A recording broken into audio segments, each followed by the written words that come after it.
저 성경을 보면서 옛날에는 정말 이해가 안 되던 말씀이 있어요. 하나님이 참 찌찌하게 느껴지신다. 이게 잘 소화가 안 되더라고요. 왜 그런가 하면 이런 성경에 질투라는 단어를 입력해서 찾아보세요. 그리고 성경에 하나님이 나는 질투하는 하나님인즉, 하나님 당신을 질투라는 말로 많이 표현하세요. 질투하시는 하나님이래요. 근데 저는 생각하기에 질투라는 거는 마음이 좁은 사람들이 하는 게 질투 아니에요? 예, 마음이 좁으니까 남들 이해 못하고 자기밖에 모르고 이런 사람이 질투하는 건데, 하나님이 질투하신다고 하니까 너무 마음이 이게 이해가 안 됐잖아요. 그랬다가 제가 나중에 하나님의 사랑을 알고 나서 제가 다 충분히 이해했어요. 왜 그런가 하면 사랑이 다 아름다운 사랑이 아니고 슬픈 사랑이 있습니다. 애처로운 사랑이 있고 아쉬운 사랑이 있고 고독한 사랑이 있고 아픈 상처되는 사랑이 있는데, 어떤 사랑인가 하면 짝사랑. 그러니까 나는 여기를 이렇게 사랑하는데 저 사람은 나한테 관심도 없어요. 그렇게 이 사랑은 이 라운 출입, 이 양쪽 다 사랑해야, 그래야 사랑이 이루어지는 것인데, 나는 이렇게 사랑했는데 저 사람은 나를 향해서 전혀 사랑을 안 하고 소 닭 보듯이 냉랭하고 그런 거예요. 그러면 내 마음 속에서 못 견디는 거예요. 막 아파서 질투가 나는 거예요. 이 질투가 없으면 사랑이 아니에요. 난 이분을 너무 사랑하는데 이분은 나를 그냥 쳐다보지도 않고 남을 사랑하면요, 이 사람을 죽이고 싶고 밉고요, 이 사랑을 내가 받고 싶고, 이게 사랑인 것이지, 질투가 없는 사랑은 사랑이 아닌 거예요. 그런 의미에서 하나님은 질투하시는 하나님이시다, 이렇게 말씀하시잖아요. 그러니까 무슨 얘기인가 하면 하나님과 교제를 이제 맺길 원하시는 건데, 내가 이렇게 축복해 줄게 그러면 하나님 감사합니다, 너무 감사합니다, 꼭 그렇게 될 줄로 믿습니다. 그리고 그렇게 된 다음에 다시 고국에 가게 되면 이런 많은 문제가 있는데, 그럼 어떻게 할까? 계속 대화하고 친밀감을 유지해야 되는데, 이 친밀감은 저절로 만들어지는 게 아니에요. 하나님과의 친밀감, 하나님뿐만 아니라 모든 사람들 간의 친밀감은요, 그냥 되는 게 아니고 세 가지가 꼭 있어야만이 친밀감이 만들어지는 거예요. 첫째는 뭔가 하면 대화가 있어야 친밀감이 되는 겁니다. 대화. 계속 말하고 그렇게 그랬지? 그랬어. 그랬구나. 얼마나 좋았을까? 얼마나 슬펐니? 대화가 될 때 공감이 되고요, 대화가 될 때 친밀감이 되는 거예요. 두 번째는 공통 이슈, 공통 분모가 있어야 돼요. 같은 거, 함께 음악을 듣고 함께 음식을 먹고 함께 여행을 함께 같이 하는 무언가 썸띵이 있을 때 친밀감이 되는 거란 말이죠. 세 번째는요, 시간을 써야 돼요. 시간을 함께 해요. 함께 밥도 먹고 함께 잠도 자고 함께 뭐 운동도 하고 함께 해야, 그러니까 대화, 공통분모, 시간, 이걸 모두 모두어서 한마디로 말하는 게 뭐예요? 그게 바로 기도라는 거예요.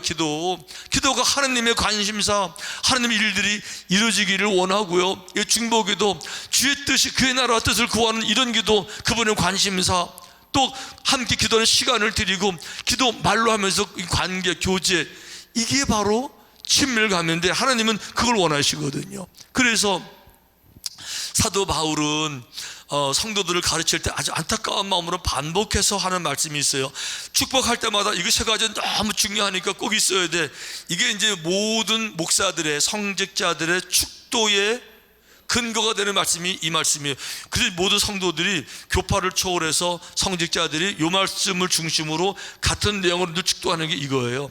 주 예수 그리스도의 은혜와, 첫째는 모든 성도들 가운데 그리스도의 은혜가 있어야 돼요.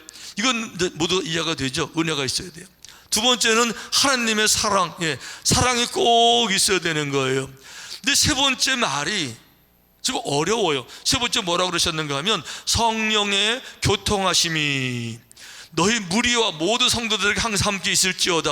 요 세 마디가 모든 축도를 이렇게 하는 거로구나, 성경이 보여주는 근거가 되거든요. 이제 그래서 교파와 관계없이 이런 내용으로 축도를 하는데, 전 옛날에 처음 목사가 돼가지고 축도를 하는데요, 다른 거는 이해가 되는데 성령의 교통하심이, 이 말은 잘 이해가 안 됐었어요. 왜 그런가 하면 교통, 교통버스, 교통질서, 교통지역, 이게 뭘 말하는 거예요? 교통이라는 말이. 그런데 세상에 영어로 보니까 너무 쉬운 거예요. 영어로 이렇게 되어 있어요. The fellowship of the Holy Spirit be with you. 이렇게 되어 있어요. fellowship은요, fellowship 교제하는 거예요. 교제. 얼굴 맞닥뜨리고 뭐 그랬어? 이래서 같이 먹을까? 같이 여행 갈까? 같이 잠잘까? 같이 음악 들을까? 같이 운동할까? 탁구 칠까? 이 투게더 함께, 이게 펠로우십 교통이에요. 그러니까 사도 바울이 뭐를 강조해요?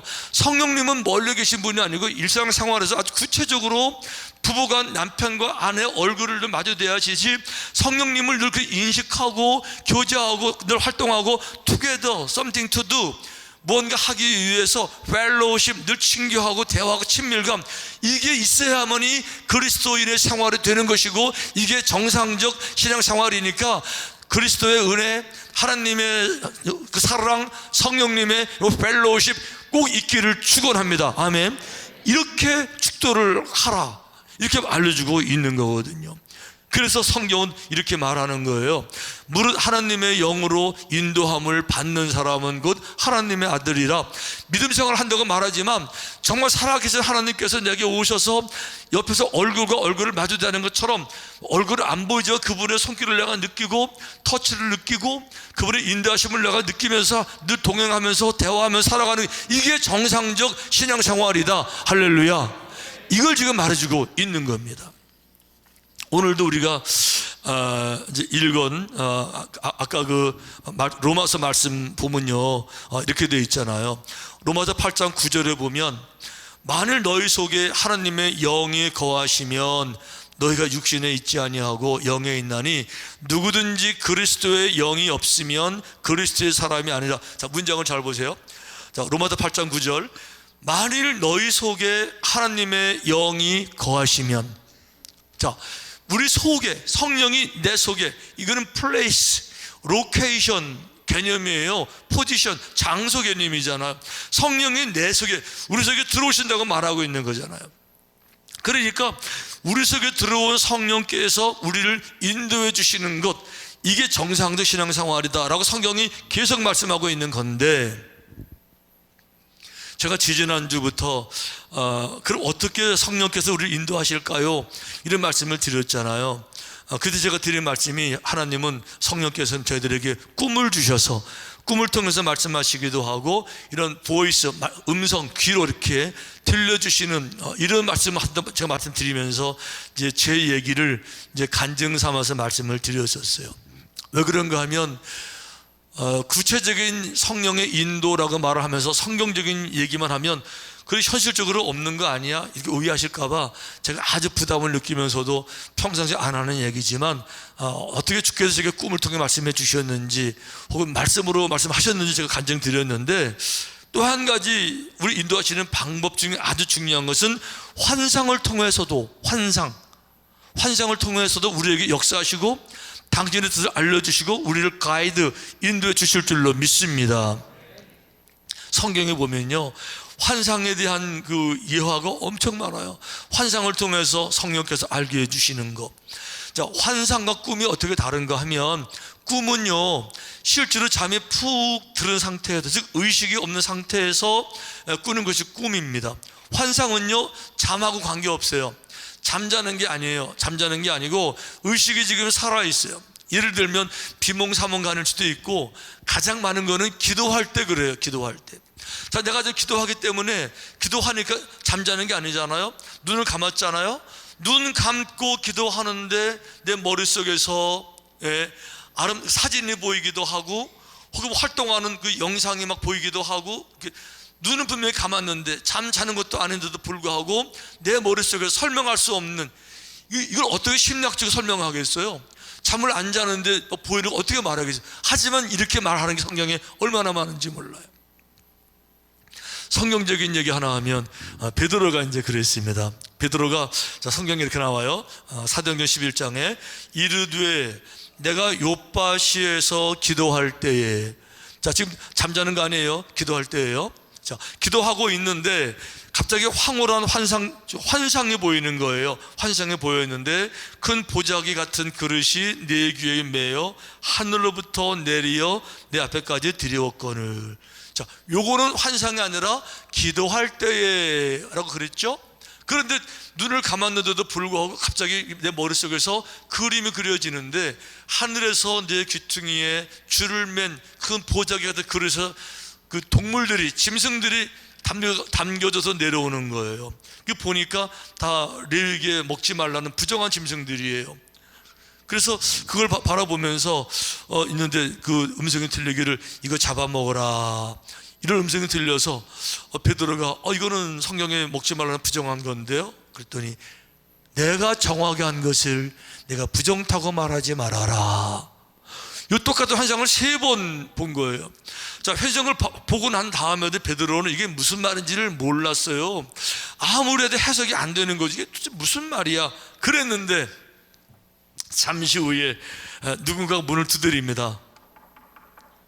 그 나가보니까 그분 이야기가 그 이방인 중에 고넬료라고 하는 그 장교가 대위가 있는데, 그분께서 선생님을 초청하십니다. 이 얘기를 하는 거예요.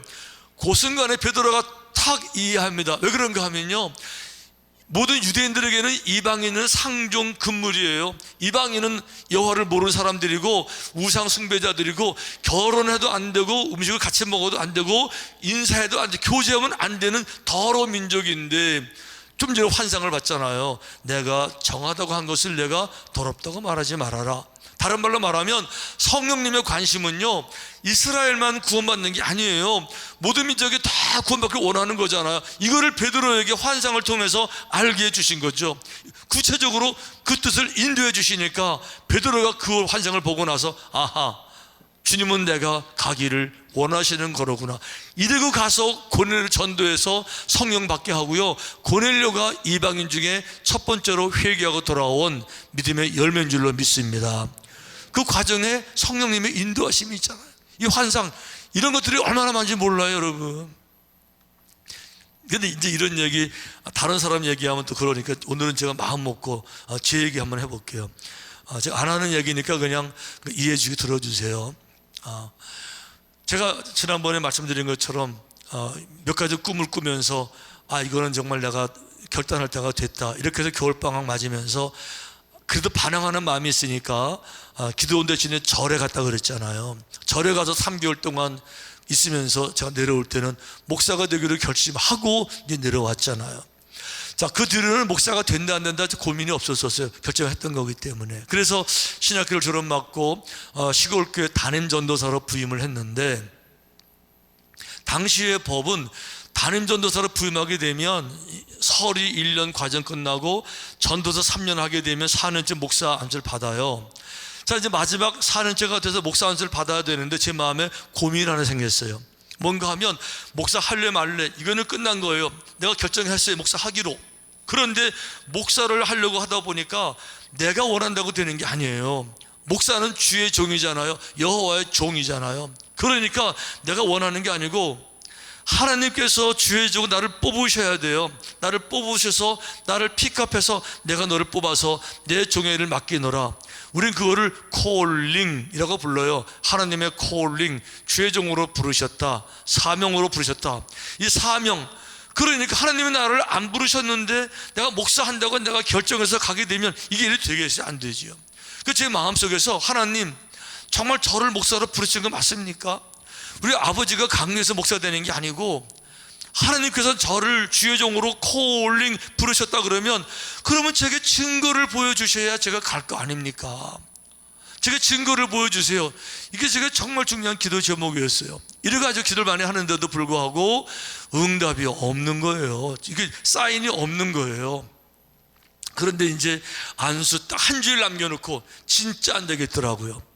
제가 그래서 짐 싸들고 이제 기도원을 올라갔어요. 결판 내야 되니까. 기도원 갔는데 당시에는 자가용도 없지요. 시골에서 시내버스 타고 시까지 나와서 그 도시에서 시외버스 타고 다른 도시까지 가서 한참 걸어가지고 이제 산속에 이제 기도원을 찾아갔는데, 이제 그러다 보니까 이제 해다 지고 저녁 때 거기 도착을 했어요. 그 원장님이 한 60대 된 그 여자분이셨는데, 저는 그때 총각 전도사니까 뭐 넥타이, 양복 이런 거 없을 때고요. 그저 시골 전도사니까 유교 끝나고 군인들 입었던 군복, 그 군복 잠바, 그 물 다 바랜 거, 그거 이제 걸쳐 입고, 그 잠바. 근데 왜 잠바라고 부르죠? 점퍼인데. 하여간 잠바 입고, 물 다 바른 잠바 그거 입고 이제 들어갔어요. 그랬더니 그 원장님이 저를 보시면서 동네에 그냥 뭐 이렇게 뭐 하다가 실패한 청년이 왔나? 아니면 도망자가 왔나? 뭐 범죄자가 왔나? 뭐 그런 느낌으로 이제 있으라고 이렇게 이제 했어요. 저녁을 이제 먹는데, 이제 밤에 돼서 저녁을 얻어 먹는데, 그 큰 기도원에 아무도 저 하나 딱 와 있는데, 그 원장님하고 이제 밥 해주는 분들 밥을 먹고요. 저는 저 위에 따로 이제 테이블에서 몰래 밥을 혼자 이제 쭈그리고 밥을 먹는데, 원장님이 그런 얘기해요. 아, 오늘 되게 이상하다고. 아니, 분명히 어젯밤에 내가 자기도 환상을 보는데, 우리 기도원에 성령의 비둘기가 날라오더라고. 성령의 비둘기인데 작은 비둘기가 아니고 정말 큰 비둘기가 날라오는데, 그 비둘기 한 마리가 아니라 큰 비둘기 옆에 작은 비둘기 떼로 막 이제 몰려오는데, 큰 비둘기가 오는데 자기 마음에 오늘 여호와의 큰 종이 이 기도원을 방문하는 이런 환상을 이제 본인이 봤다는 거예요. 그러면서 이름을 말하더라고요. 내가 본 거는 이 정도 급의 목사들이 오늘 올 거다, 주에 올 거다. 이래가지고 하루 종일 기다렸대요. 기다렸는데 결국은 안 오고 말아서 너무 실망스럽다는 거. 그래서 오늘 헛됐어. 그냥 기분 이상하네. 이 얘기를 지금 밥을 먹는데 하고 있는 거. 그러면서 아니, 분명히 주에 큰 종이 온다 그랬는데 아무도 안 왔네. 이러고 실망한데 밥을 먹는데 아무도 안 왔어요? 지금 누군가 와서 저 귀쪽에서 밥 먹고 있잖아요. 번거지 뒤집어쓰고 밥을 먹고 있잖아요 지금. 근데 인간이 거기 있는데도 불구하고 아무도 안 왔네 이렇게 말을 하는 이 사람이 지금 완전 저를 추명인가 취급하면서 아무도 안 왔네 하는데, 그 순간에 제 마음속에서 들었냐? 그게 너다. 저 사람이 봤다는 큰 비둘기, 큰 주의 종이라는 게 너야. 제가요 밥을 먹는데요, 근데 이번은 저 쳐다보지도 않고 그냥 아무도 안 왔어 하고 먹는데, 이게 멀리 들려오는데 그게 너야. 마음이 너무 위로가 되고, 그러면서 의욕이 생겨. 그게 정말 나을까? 그게 나은가? 이러고 이제 저녁 대충 먹고 이제 기도실로 갔어요. 기도실 가서 그 냉방도 안 된 차가운 기도실에 앉아서 거기 이제 그 방석 하나 놓고 앉아가지고 이제 이제 부르짖고 정말 사인을 보여주시고 막 엄청 기도하는데, 한참 기도하는데 빈몽사몽간에 정말 하늘에서 이런 강단, 설교자가 있잖아요. 이 강단 바로 위에 하늘에서 성만찬 컵, 이스라엘 사기컵 있잖아요. 이런 목 짧은 거, 성만찬 컵 하나 큰 게 하늘에서 쭉 내려오더니 강단까지 오지 않냐고 강단 바로 위에 탁 멈춰섰어요. 그리고는 하늘에서 기름이 한 줄기로 쭉 떨어지는데, 그 잔으로 이렇게 떨어지는데, 이 잔이 차도 계속 떨어지니까, 잔이 찼지만 떨어지니까 넘쳐 흘러서 넘쳐 흐르고 해서 그 잔이 강단으로 떨어지더라고요. 강단에 떨어진 기름들이 퍼지고 점점 퍼지더라고요. 제가 환상을 보면서 엉엉 울었어요. 그리고 하나님은 나를 뽑으시는 거 맞구나. 저는 거기서 이렇게 오버플로어, 차고 넘친다, 오버플로잉 이라는 것을 제가 눈으로 분명하고, 차고 넘친다는 개념이 이런 개념이었어요. 계속 부어지니까 계속 흐르더라고요. 계속 이게 차고 넘치는 건데, 다른 데도 아니고 강단 위에서 차고 넘쳐서 흐르는 것을 강단 앞에서 기도하는 더벅머리,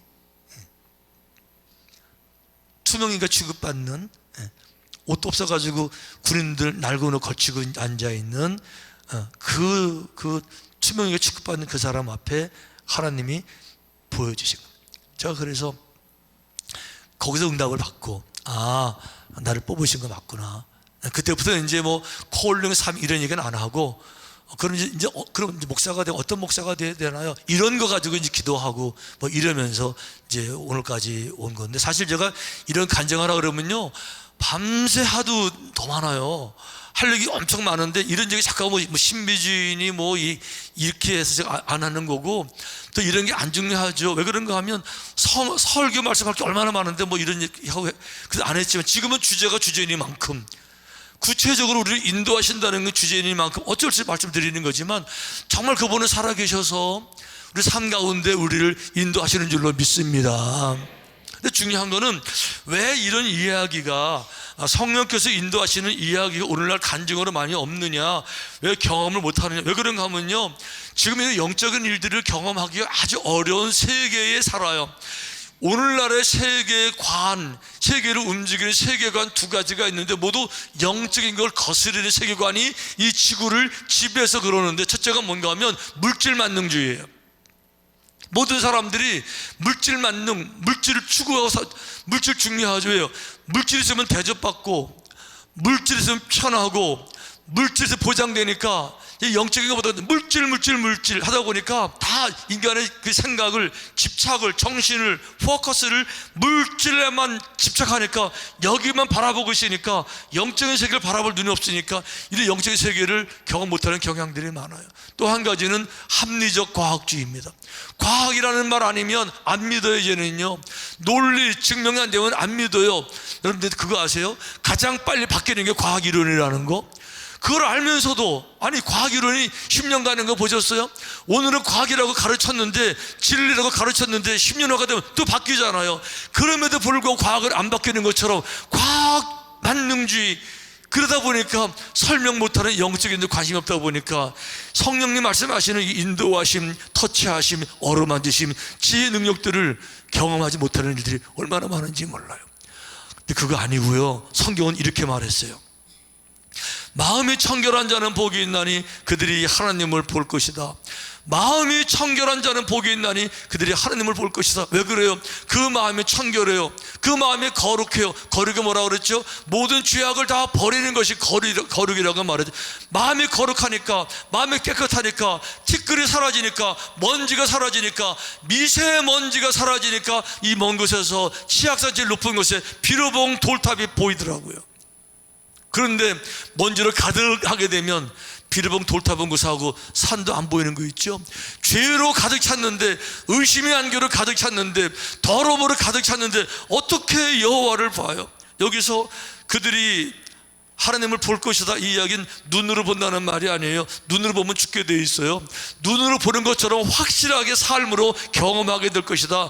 보아서 확실하게 경험적으로 체험하게 될 것이다. 이런 말씀을 지금 하고 있는 거잖아요. 어떤 사람들이요? 마음이 청결한 사람들, 모든 죄악을 버리고 진실로 회개하고 주님을 정말로 사랑하고,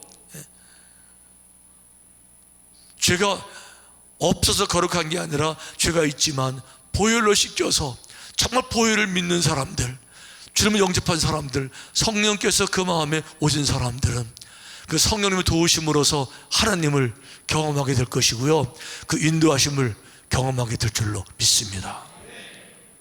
그러니까 주신다고 했다고 해서 끝나는 것이 아니라, 여호와가 원하시는 것은 주고 안 주고 이걸 원하는 것이 아니라 친밀감을 원하시는 거예요.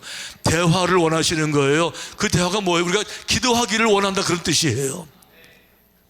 그래서 우리들이 다니엘 기도에 성공하고, 다니엘 기도 특세, 계속 중보기도, 주의 뜻을 구하는 이런 기도에 성공하면요, 그 성공이 뭐예요? 열매가 아니라 여호와의 하나 친밀감의 성공을 말하는 거예요. 친밀감, 기도가 되면 그 자체가 성공인 거예요. 그 자체가 막힌 다음에 허물어지면, 기도가 상달되면 그 자체가 성공인 거예요. 그 자체가. 그렇게 되면 기도한 대로 모든 일들은 형통하게 이루어질 줄로 믿습니다. 우리 한 해 보내시게 되면서 은혜를 체험하는 것은 논리가 아니라 우리 생애 가운데 현상적으로 이렇게 구체적으로 확신도, 그 뜻도 다 알게 이렇게 되잖아요. 그러니까 진짜 믿음 가지시고 기도의 친밀감에 승리하시고, 그래서 그 평화를 누리시고, 평화를 마음껏 누리시고 그 위로와 축복을 마음껏 누리게 되시기를 주님의 이름으로 축원합니다.